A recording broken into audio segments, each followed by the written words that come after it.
Everyone, welcome to Star IQ. Star IQ के video platform पे आप सभी का बहुत बहुत स्वागत है। आज 27 जून 2022 के हरियाणा करंट अफेयर इस वीडियो में हम पढ़ने वाले हैं। आइए स्टार्ट करते हैं आज का वीडियो। अगर आप लोगों ने अभी तक स्टार आईक्यू यूट्यूब चैनल को सब्सक्राइब नहीं किया है तो कर लीजिएगा, अपने दोस्तों को भी शेयर कीजिएगा इस पर्टिकुलर यूट्यूब चैनल को।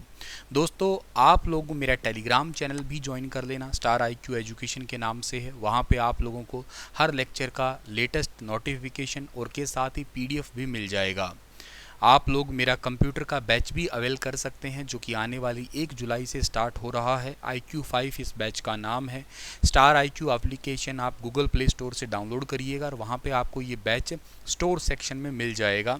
ये बैच बहुत इंपॉर्टेंट होने वाला है आने वाले CET एग्ज़ाम, दिल्ली पुलिस और बैंकिंग सभी एग्ज़ाम के लिए। तो जल्दी करिएगा, प्राइस बढ़े उससे पहले आप लोग इस बैच को अवेल कर सकते हैं। दोस्तों, कल आपसे सवाल पूछा था, भारत में FDI में प्रथम देश कौन सा है? फॉरेन डायरेक्ट इन्वेस्टमेंट में पहला देश है मॉरिशस, यानी कि ऑप्शन नंबर डी जो है इस सवाल का बिल्कुल ठीक रहेगा। आप लोग मॉरिशस को बहुत अच्छे से जानते होंगे। ये एक ईस्ट अफ्रीका का देश है और इंडियन ओशंस में पड़ता है। एक प्रकार का आइलैंड नेशन कह सकते हो आप लोग। और जनरली ये जाना जाता है किसके लिए? अपने बीच के लिए या लैगून्स के लिए या रीफ के लिए जनरली ये जाना जाता है। यहाँ पे ब्लैक रिवर है, इसके लिए भी जाना जाता है ये बहुत अच्छे से। इसकी कैपिटल आप लोग ज़रूर याद रखिएगा, पूछी जा सकती है। पोर्ट लुइस जो है ना वो इसकी कैपिटल है, ठीक है ना। पोर्ट लुइस इसकी कैपिटल है। यहाँ पे जैसे आप इंडिया में फ़ोन मिलाने के लिए +91 कोड यूज़ करते हैं, डायलिंग कोड, तो ऐसे ही यहाँ पे +230 जो है ना वो यहाँ का एक डायलिंग कोड है। करेंसी की बात करते हो तो ये मॉरिशियन रुपी ही करेंसी है। और वैसे देखा जाए तो यहाँ पे भारतीय आबादी बहुत है, 12 लाख के आसपास जनसंख्या घनत्व है, जिसमें से 7 लाख तो भारतीय ही रहते हैं। यहाँ के प्राइम मिनिस्टर आप मुझसे पूछते हो तो इनका नाम है प्रविंद जुगनाथ, ठीक है ना। तो वो भी याद रखना। पॉपुलेशन बहुत ज़्यादा नहीं है, ठीक है ना, तो वो तो मैं बता ही चुका हूँ आप लोगों को। जिसमें से है ज़्यादा तो भी वो भारतीय ही हैं। चलिए, आज का पहला हरियाणा करंट अफेयर देखते हैं कि मुख्यमंत्री श्री ने 28 जून को हरियाणा में कितने फुट से ज़्यादा गहरे भूमिगत जल वाले गांव में सूक्ष्म सिंचाई की 7,500 प्रदर्शन परियोजनाओं का शुभारंभ करेंगे। कल के दिन जो है ना इन परियोजनाओं का शुभारंभ करने वाले हैं, लेकिन ये करेंगे कहाँ पे? जहाँ पे 100 फुट से ज़्यादा गहरा जो है वो पानी है। बेसिकली देखा जाए तो हरियाणा का ग्राउंड वाटर लेवल ख़त्म होता जा ही रहा है धीरे धीरे। भारत में भी यही हो रहा है। मुख्यमंत्री जी ने 28 जून को हरियाणा में 100 फुट से ज़्यादा गहरे भूमिगत जल वाले गांव में सूक्ष्म सिंचाई की 7500 प्रदर्शन परियोजना का जो है ना वो शुभारंभ करने वाले हैं, ये घोषणा हुई है। और ये डिपार्टमेंट जो है ना बेसिकली कौन सा होगा? सूचना एवं जनसंपर्क एवं भाषा विभाग ने इसकी घोषणा की। और ये इरिगेशन डिपार्टमेंट की तरफ से ही एक जो है ना योजना को लागू किया जाएगा।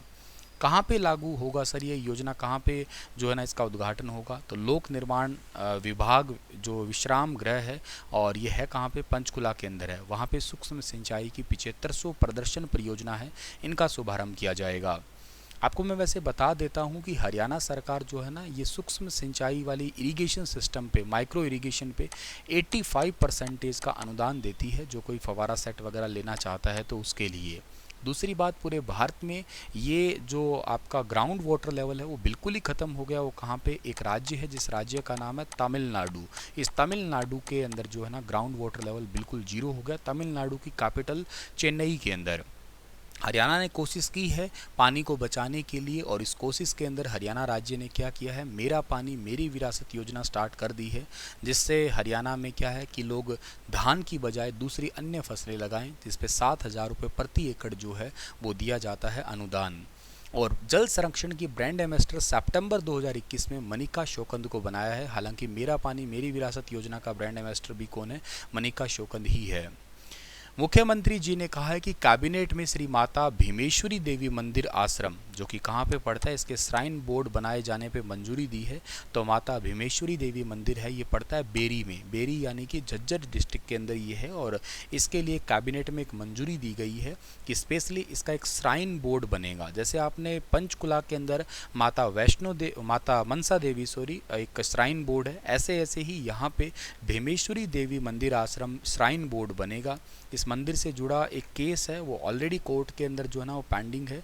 इस पे जो है ना कोर्ट से अभी थोड़े टाइम बाद ही ऐसा है कि बहुत जल्दी फैसला आने वाला है और उसके बाद ही जो है ना यहाँ पे एक श्राइन बोर्ड की जो है स्थापना होगी।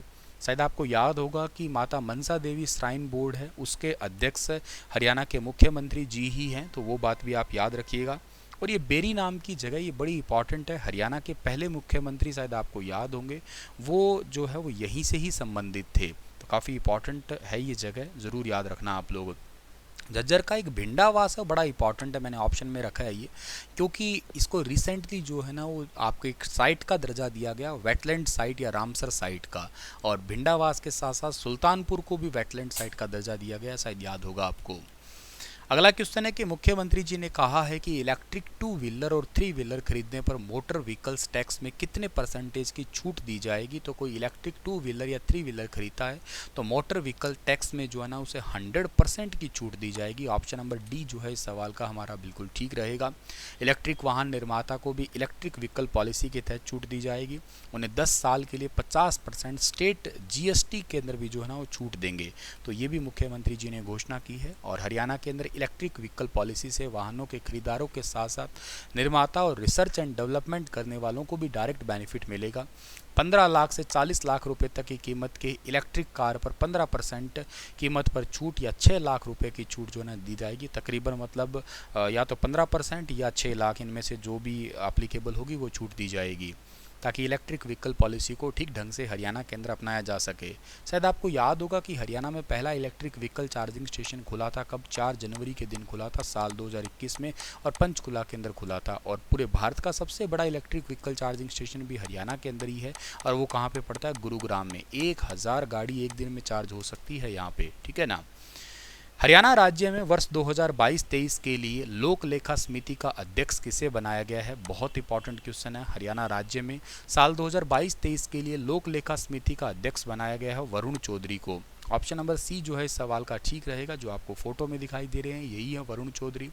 हरियाणा असेंबली कमेटीज हरियाणा विधानसभा ने आदर्श संसदीय परंपराओं की ओर एक कदम और बढ़ा दिया है। इसमें विधानसभा के अध्यक्ष ज्ञानचंद गुप्ता ने संसद का अनुसरण करते हुए एक ऐतिहासिक फैसला लिया है। इनके द्वारा 13 समितियों में से सबसे प्रमुख माने जाने वाली लोक समिति का अध्यक्ष जो है ना विपक्ष के विधायक को नियुक्त किया है, वरुण चौधरी इनका नाम है, और ये कांग्रेस के विधायक है, याद रखिएगा। विधानसभा अध्यक्ष ज्ञानचंद गुप्ता ने विधानसभा की 13 समितियों का गठन किया, इनमें से 11 समितियां वित्त वर्ष 2022-23 के लिए है, और 2 समितियां तब तक काम करेगी जब तक विधानसभा अध्यक्ष इन समितियों का पुनर्गठन ना कर दें। ये समितियां हैं कौन सी, एक तो नियम समिति है, ज्ञानचंद गुप्ता विधानसभा की नियम समिति पदेन अध्यक्ष होंगे, और पूर्व मुख्यमंत्री और विपक्ष के नेता भूपेंद्र सिंह हुड्डा, किरण चौधरी, घनश्याम दास अरोड़ा, डॉक्टर अभय सिंह यादव, भारत भूषण बत्रा, नैना सिंह चौटाला और सुधीर कुमार सिंगला इस कमेटी के सदस्य जो है ना मनोनीत किए गए हैं। एक है आवास समिति, इसमें विधानसभा के उपाध्यक्ष रणबीर सिंह गंगवा जो है ना आवास समिति के पदेन अध्यक्ष बनाया गया है इनको। एक है लोक लेखा समिति, ये तो मैंने बता ही दिया, वरुण चौधरी जो है ना इसके अध्यक्ष बनाए हैं। एक है प्राक्कलन समिति, हरविंदर कल्याण को इसका अध्यक्ष बनाया गया है। लोक उपक्रम संबंधी समिति, विधायक असीम गोयल को जो है ना इसका अध्यक्ष बनाया गया है। सरकारी आश्वासन समिति, भारत भूषण बत्रा को इस समिति का अध्यक्ष बनाया गया। याचिका समिति, विधायक घनश्याम दास अरोड़ा को इस याचिका समिति का अध्यक्ष बनाया गया। अनुसूचित जाति, अनुसूचित जनजाति तथा पिछड़े वर्ग कल्याण समिति के लिए विधायक ईश्वर सिंह को जो है ना इसका अध्यक्ष बनाया। अधीनस्थ विधान समिति का विधायक राम निवास को जो है ना इसका अध्यक्ष बनाया गया। स्थानीय निकाय एवं पंचायती राज से संबंधित विधायक नरेंद्र गुप्ता को, जन स्वास्थ्य, सिंचाई, विद्युत और लोक निर्माण के लिए जो है ना विधायक दीपक मंगला को इसका अध्यक्ष बनाया। और शिक्षा, तकनीकी शिक्षा और व्यावसायिक शिक्षा, चिकित्सक शिक्षा और बाकी और स्वास्थ्य से जुड़ी समिति है उनसे रिलेटेड अध्यक्ष सीमा त्रिखा को बनाया गया। विशेषाधिकार समिति के अध्यक्ष विधायक सुधीर कुमार सिंगला को इस समिति का अध्यक्ष मनोनीत किया गया है। तो आपको ये चीज़ें पढ़नी है, बहुत ही अच्छा सवाल है, अच्छे से पढ़ लेना इसको आप लोग। केंद्र सरकार ने हरियाणा में घग्गर व यमुना नदी क्षेत्र में कितने STP प्लांट लगाने की मंजूरी दी है। STP का मतलब होता है सीवेज ट्रीटमेंट प्लांट, और टोटल 14 प्लांट लगाने की मंजूरी दी है। औद्योगिक नगरी पानीपत, सोनीपत, फरीदाबाद, गुरुग्राम, पलवल और दिल्ली से वृंदावन तक यमुना नदी के पानी को प्रदूषित जो है ना वो हो ही रहा है। और ये नदी के अंदर जो पानी डाला जा रहा है वो बिना ट्रीट किए डाला जा रहा है। तकरीबन 33.20 करोड़ लीटर पानी यमुना में छोड़ा जा रहा है। इसलिए राष्ट्रीय स्वच्छ गंगा मिशन के तहत जो है ना, इसका रिपोर्ट में अभी हाल ही खुलासा हुआ है और हरियाणा जो है ना 14 एसटीपी जो है ना बनाने वाला है घग्गर और यमुना एरिया के अंदर। ये काफ़ी इंपॉर्टेंट है, इससे माइक्रो इरिगेशन सिस्टम में बहुत बड़ा बेनिफिट मिलेगा। हरियाणा चीफ सेक्रेटरी जो है ना, उन्होंने कहा है कि 156 एसटीपी जो है ना वो अभी और इंक्रीज हो जाएंगे पब्लिक हेल्थ डिपार्टमेंट की तरफ से। सो काफ़ी इंपॉर्टेंट है। 14 एसटीपी तो आप जो अच्छे से याद कर लेना, घग्गर और यमुना के एरिया में बनाए जाएंगे, तो ये काफ़ी इंपॉर्टेंट होंगे, जिससे जो है ना सिंचाई विभाग को बहुत बड़ा बेनिफिट होगा। हरियाणा की प्रमुख नदियां तो आप लोगों को पता ही है, घग्गर नदी, टांगरी नदी, मारकंडा, सरस्वती, यमुना, जो कि हमारे हरियाणा और यूपी की बॉर्डर्स भी शेयर कर रही है, कृष्णावती है, दोहन है, साहिबी है, इंदौरी है। ठीक है, तो इनको ज़रूर याद रखना आप लोग। इसी के साथ ये लेक्चर समाप्त होता है। आपके लिए सवाल है कि आर्थिक मामलों की कैबिनेट समिति का अध्यक्ष कौन होता है? प्रधानमंत्री, राष्ट्रपति, वित्त मंत्री या उपराष्ट्रपति? बताइए विस्तार से इसके बारे में। कल फिर हाजिर होता हूँ लेटेस्ट अपडेट के साथ में, तब तक आप अपना ख्याल रखिएगा। Thank you so much.